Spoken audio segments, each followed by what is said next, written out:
And now, we bring you the following live press announcement from D.C. Mayor Muriel Bowser. Our regularly scheduled program will resume following the announcement.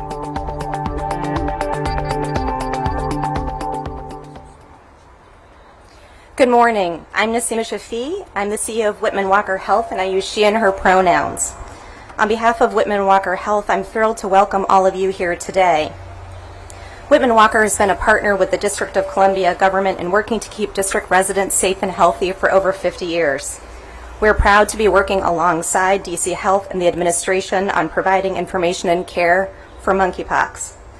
Our goal is to control the outbreak, protect the community, and do so without possible increase in infection and without creating stigma or increasing fear. I'm delighted to introduce the Honorable Mayor Bowser to the podium for an update on the district's response to monkeypox. Mayor Bowser. Thank you. Thank you, Nasima, and I want to thank you all for gathering today. And I am here to provide an update on the district's response to monkeypox. I'm joined by DC Health Director LaQuandra Nesbitt, and we'll have a few short remarks and we'll take questions. So we're pleased to be here at Whitman Walker. I want to thank you and your entire staff for working with DC Health and continuing to work with DC Health in coming weeks and months. DC Health, and you'll hear directly from Dr. Nesbitt shortly, of course, is working with our federal partners in ensuring that vaccine to prevent monkeypox or to respond to monkeypox is being distributed just as quickly as possible in the district. DC Health has set up a website called preventmonkeypox.dc.gov, preventmonkeypox.dc.gov, and that is where you will learn about the virus and the district's response. You can also go to preventmonkeypox.dc.gov to pre-register for vaccine. We have seen significant interest among DC residents in getting vaccinated. I want to thank DC Health for quickly setting up the pre-registration site and making sure that as many people know about it as possible. So far, we have seen 8,300 doses, including 7,100 doses that we received on last Wednesday. As of today, about 2,600 people have been vaccinated with their first dose of the vaccine. DC Health continues to get people booked for appointments so that we can push out the vaccine, all the vaccine that we received last week. But we want more people to pre-register. As of last week, we reported 122 cases of monkeypox in DC. We are specifically working with reaching out to members of the LGBTQ plus community, specifically gay and bisexual men, because those are the communities most affected by the virus at this moment. But we also want people to understand that this is not a virus that can only affect the LGBTQ plus community, and we should all understand the basics of the virus and what we need to look out for. That way, if we notice symptoms, we can go to the doctor right away or to a clinic like Whitman Walker to get tested. So now I will turn it over to Dr. Nesbitt for more specific update. Thank you, Madam Mayor, and thank you, Nasima and the team here at Whitman Walker Health for hosting us today and for being great strategic partners, not only in this monkeypox response, but in the care of our residents here in the District of Columbia on an ongoing basis. Monkeypox is a viral infection that can cause disease, and in most people, the disease is mild. The current outbreak that we are experiencing is a global outbreak. And at this point, over 60 countries are experiencing an outbreak, and the vast majority of those countries have never experienced cases of monkeypox before. Over 10,000 individuals to date have been diagnosed with monkeypox since this outbreak began. As the mayor mentioned, since the first case of monkeypox was diagnosed in the District of Columbia in mid-May, we now have diagnosed over 122 cases. It is important to note, extremely important to note, that while the majority of the cases during this outbreak are occurring in individuals who identify as members of the LGBTQ plus community, this is not a disease of the LGBTQ plus community. Anyone can contract monkeypox, and this is important that we do not create stigma at this time, and that we encourage individuals to be on the lookout for symptoms. Your symptoms may begin with something just like a cold-like symptoms followed by a rash, and that rash may progress to what we call vesicles that may begin to sort of drain or weep. If you begin to have any type of new rash on your body, it's important that you go to your healthcare provider for testing. This testing does not have to be done in an extremely specialized environment. It doesn't have to be done in emergency rooms. It does not have to be done in a sexual health clinic. It can be done in your primary care office. And we're working with all of the primary care physicians, licensed physicians, and healthcare providers in the District of Columbia to offer this testing. The ability for laboratories to take in samples has increased significantly since the outbreak began. So we want people to go get tested if they believe that they have symptoms. So we recognize or acknowledge that that is not a barrier to quickly identifying cases. It's important to identify cases of monkeypox very early because that's one of the best ways for us to prevent ongoing spread. Additionally, we have ways that we can prevent cases of monkeypox, which are vaccines. Right now, we're working with our federal partners who are the only ways that we can access vaccines from the Strategic National Stockpile. To date, the district has received around 8,300 doses of vaccine, and we're working very quickly to get those doses out to our public. We operate 2 clinical locations. They operate from Sunday to Friday, from 1 p.m. to 8 p.m., and they are by appointment only.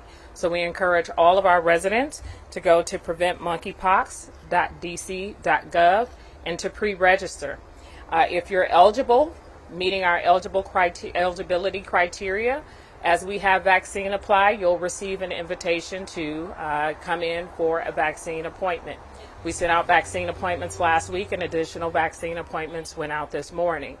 We expect to receive additional doses of the vaccine in the coming week from the federal government, and as those vaccines come in, we will send out additional appointments to our residents.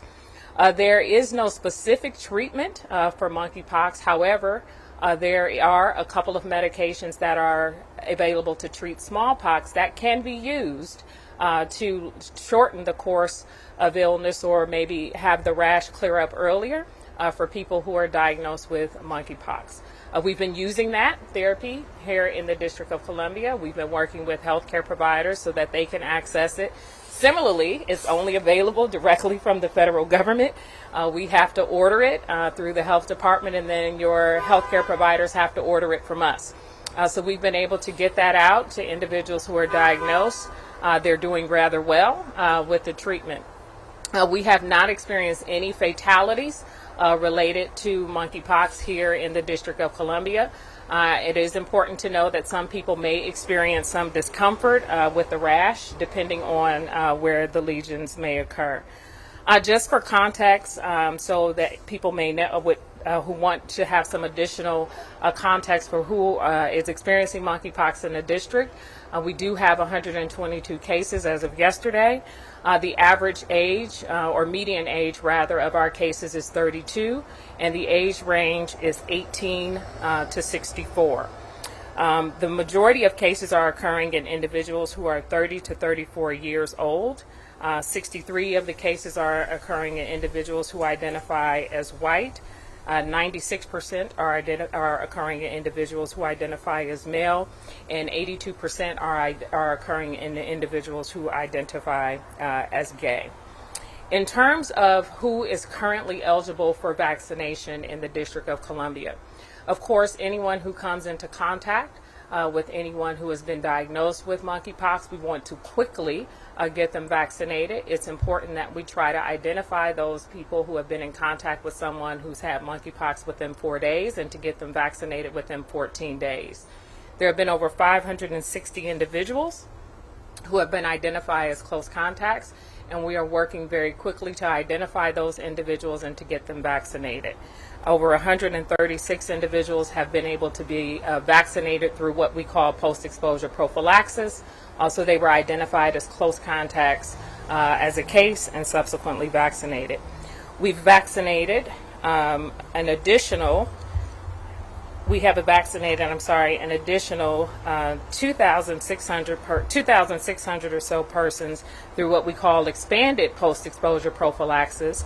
And these are individuals who have identified as being 18 years of age and older, who are gay, bisexual, or other men who have sex with men and have had multiple or anonymous sexual partners in the last 14 days. Transgender women or non-binary persons assigned male at birth who have sex with men and have had sex in the last 14 days.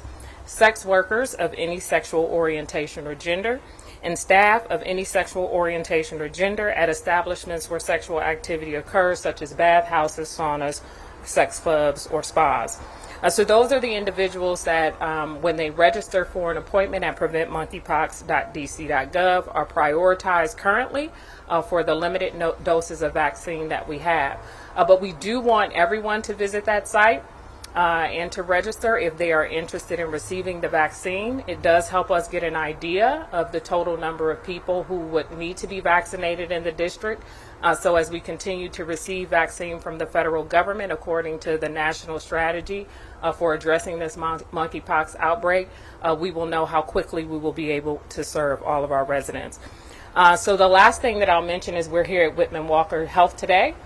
This is one of our community partners where, as vaccine supply allows, we will have occasional community pop-up clinics to help us reach our priority populations. We're also working with other organizations such as Us Helping Us. And we're trying to continue to find other community partners who can host small pop-up clinics, especially those who are able to reach LGBTQ plus communities of color. And so we'll continue our efforts. We want people to help to get the message out for folks about how important it is to prevent monkeypox, to prevent the spread of monkeypox, and we want everyone to visit preventmonkeypox.dc.gov to get additional information. So I'll turn it back over to you, Madam Mayor. Questions for Dr. Nesbitt? Questions? Yes.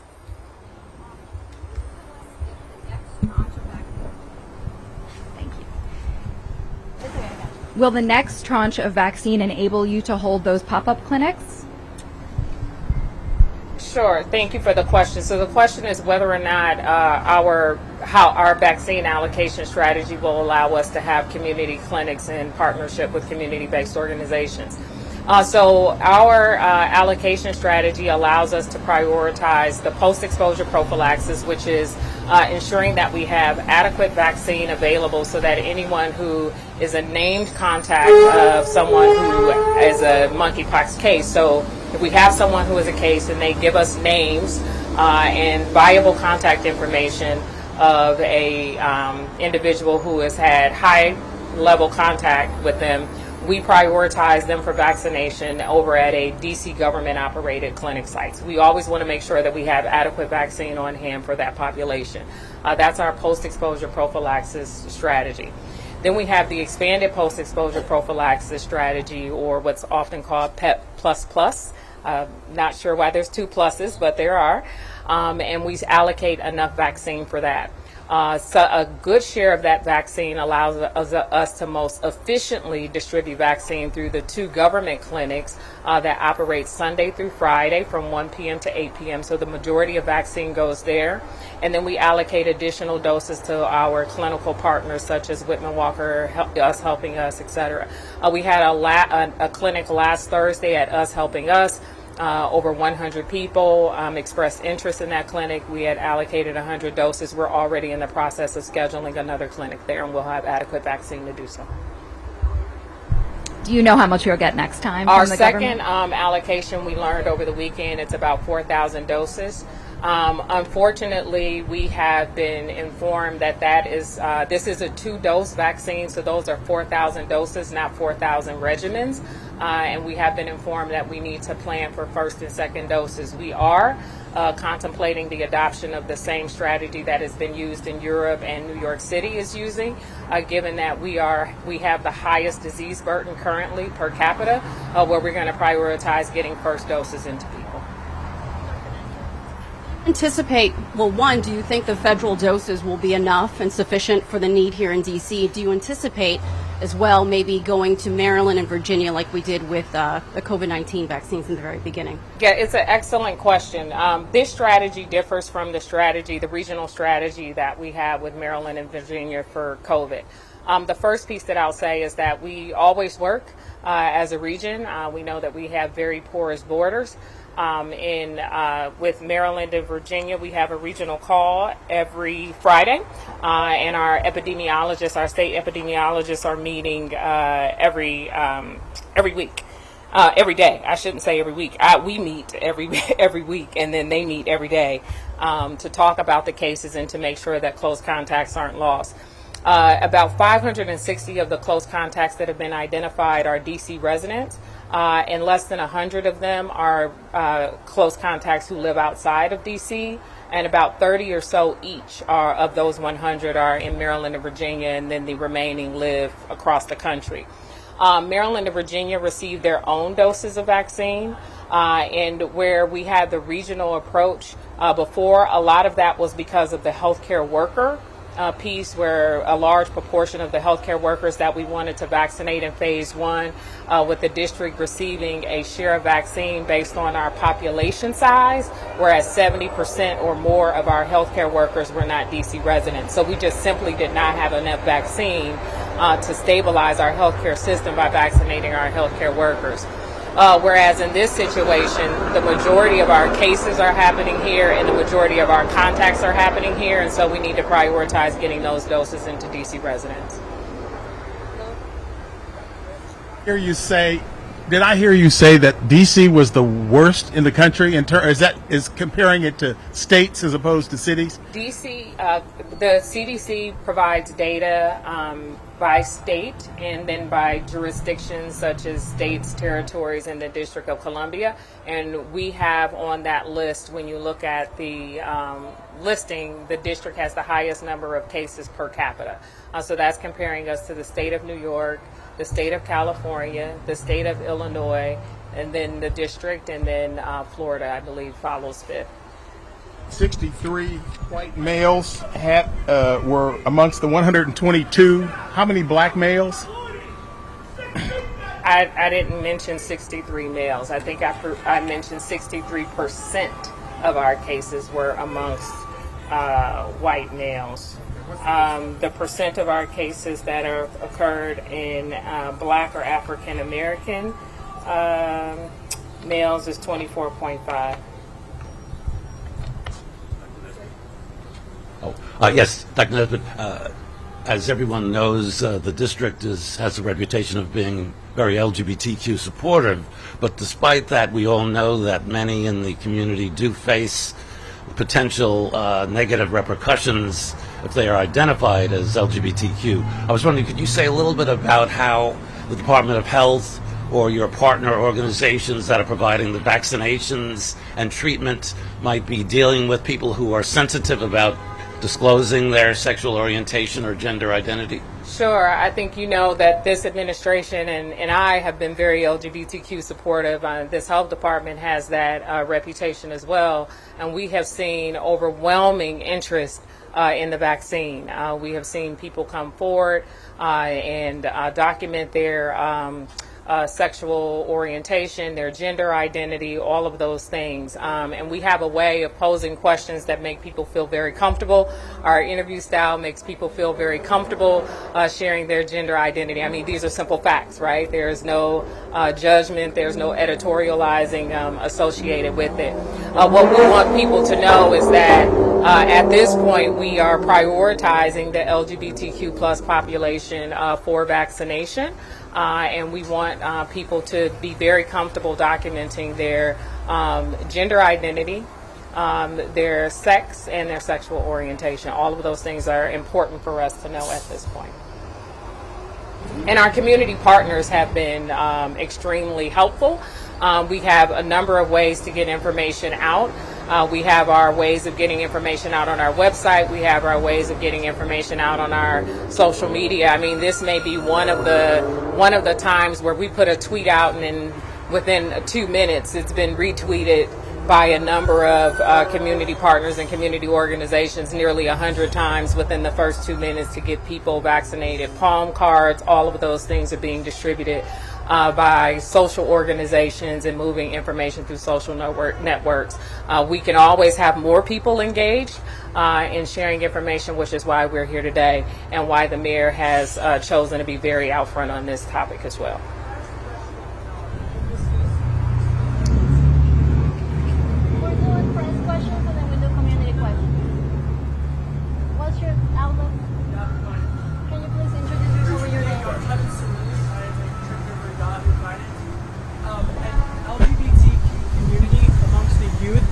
Disproportionately affected as being homeless.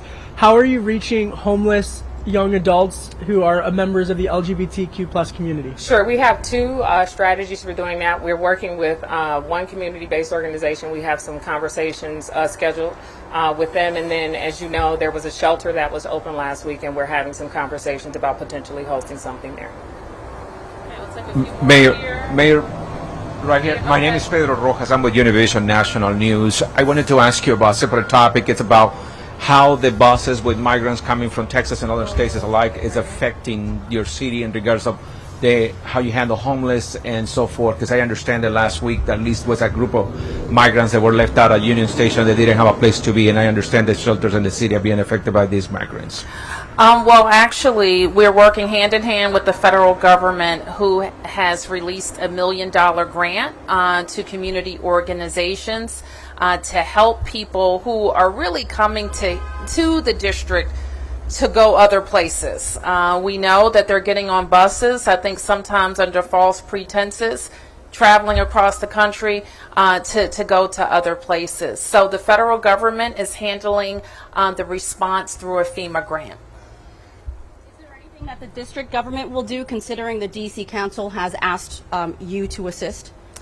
Well, we have to be very focused on working with DC residents who are homeless and have a right to shelter in our city, especially as we prepare for the winter months.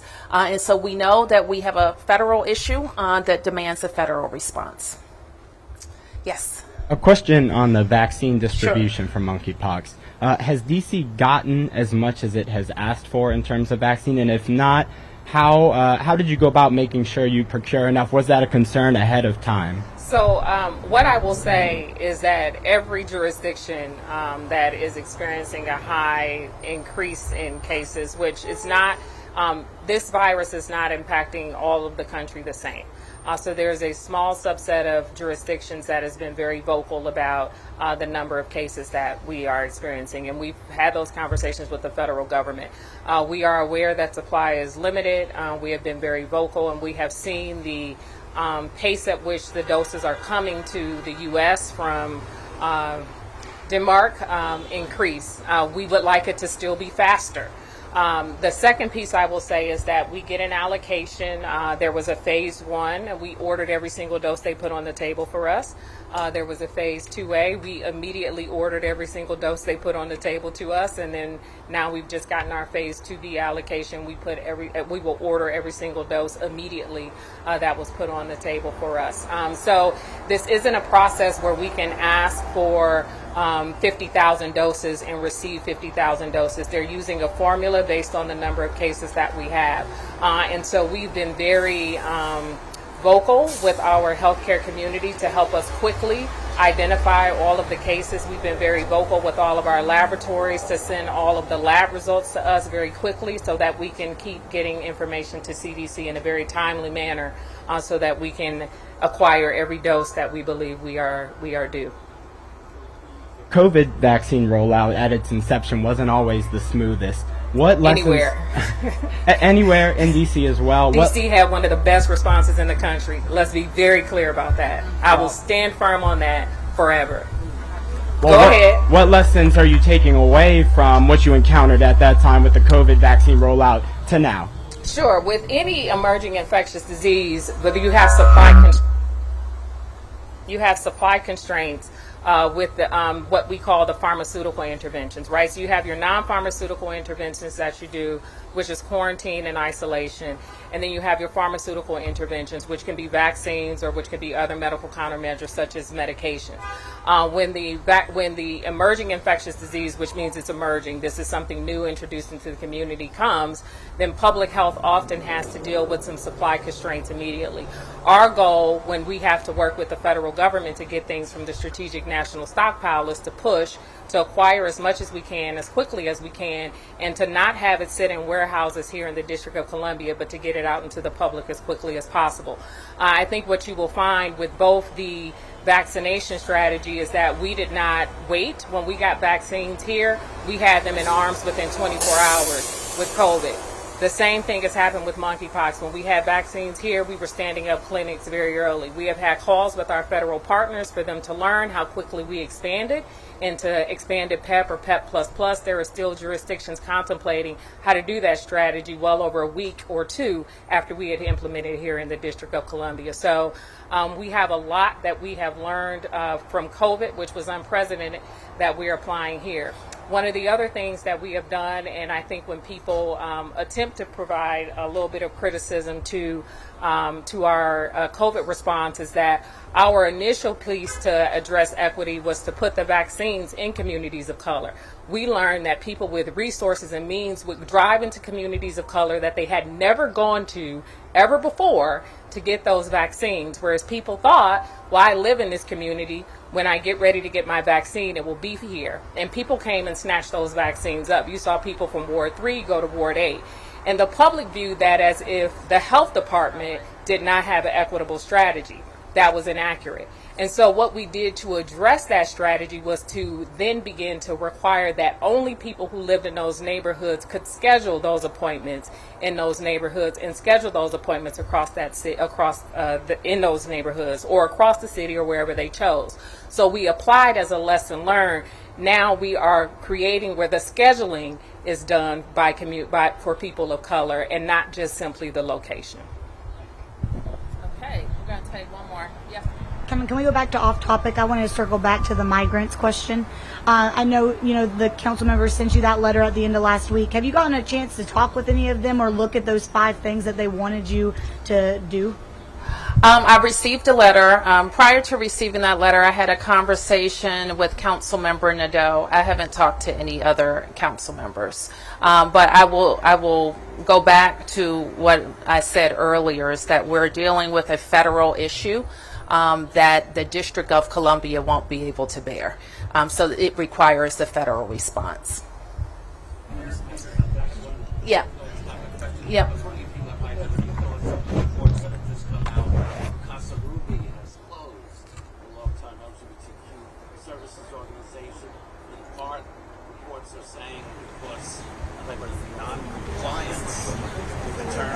Contracts they had with the city.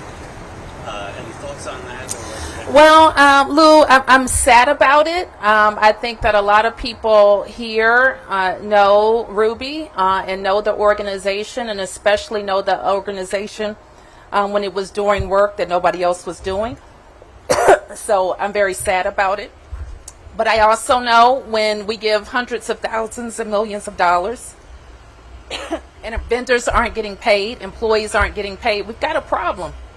We got a problem. So none of us can turn our back on it. We have to fix the problem. So I'm sad about it because that was an organization that has done good work. We have to figure out what happened and fix it. Yep. Answer some Yes. questions. What's your question? It has to do with the shooting Saturday night. Yes, Chief. Hey, Paul. Hi, Chief. It's my understanding, unless your general orders has changed, that officers who are off duty in the city have a choice as to whether or not to arm themselves. So what does it say that your officers that night were in that restaurant armed and was ready to take police action in this case? I think it says that they care a lot about this city. We've seen across the country mass shooting incidents that have happened all over the place. I think recently there was something that happened at a shopping mall recently, and with the influx of guns in communities all across the country, the fact that we have police officers out enjoying a night to themselves at dinner, but yet forsaking all of the fact that they were there for themselves, decided to take action in a situation that could have been very dangerous and deadly for other visitors to that area. I think it says a lot about their character. Well, do you know if the officer's partner that night, did she pull her weapon? I'm not sure. It's part of the investigation. I'm not sure. Based on some of the things that I've seen, I'm just not sure about that right now. That'll come out during the investigation. All right, and then based on our reporting, it appears that Lazarus Wilson has an extensive criminal history in Virginia. What does it say about him being in the city, and do you know why he was there and what he was up to? That's all part of the investigation, Paul. When we talk about violent offenders in communities, especially violent offenders with firearms, a lot of times we find that they're not strangers to the communities. They're not strangers to the criminal justice system. So I'm not surprised that there's an extensive criminal history. But again, as we go through the investigation, we hope to learn more. I heard something about an exchange of gunfire. Can you tell us at this point what you can tell us? So as you saw in the press release, or may have saw in the press release, there's an image of an individual pointing a firearm. There's an image of the firearm that was recovered that was in the press release. We know that our two members were inside of a restaurant having dinner. We know that while they were inside of the restaurant, whatever happened on the outside of the restaurant, the gun was introduced into the scenario. People started reacting, started to really flee from the area. Some people were going under tables, and these officers went toward the danger where they saw the threat, where they saw the person with the firearm, and they took action. With respect to the exchange of gunfire, preliminarily, at least to this point, it does not appear that there was an exchange, but again, we're going through the investigation, so I'm not 100% certain about that right now. We know that one of our officers fired at least one time, striking the suspect in this case, fatally injuring him. I'm not 100% certain about that, Sam. It's the early part of the investigation, and forensically, as they examine and pick up little pieces of things all over the place, we'll get to that as they examine the firearm, etc. Chief Conti, on that note, my understanding is there is not body camera footage of the shooting. Would the city commit to releasing security camera footage of the shooting? So the city, we will, as we do in all shooting situations, especially if there is body-worn camera, we have body-worn camera from officers who responded to the scene, the first responders. We'll get that to the mayor within 5 days, and then a decision will be made, especially as required by law, things that are in the greater public interest. If there's a decision to be made about releasing the video, then it will be released at that time, and that decision has not been made yet. All right, thanks. His wife, and why are only one of them placed on administrative leave as the investigation, or is the second one also on leave? So in our shooting situations, it is a fairly newly promoted commander, no stranger to the police department. He's been on over more than 15 years for certain. But aside from that, our members, when they are the subject, or they are the person who engaged, who used force. In this case, he was the only one that used his firearm. He was placed off on administrative leave, and I believe the second person may be on administrative leave, but that's kind of escaping me right now. But the requirement is for the person who used their firearm. In this case, only one person. Thank you.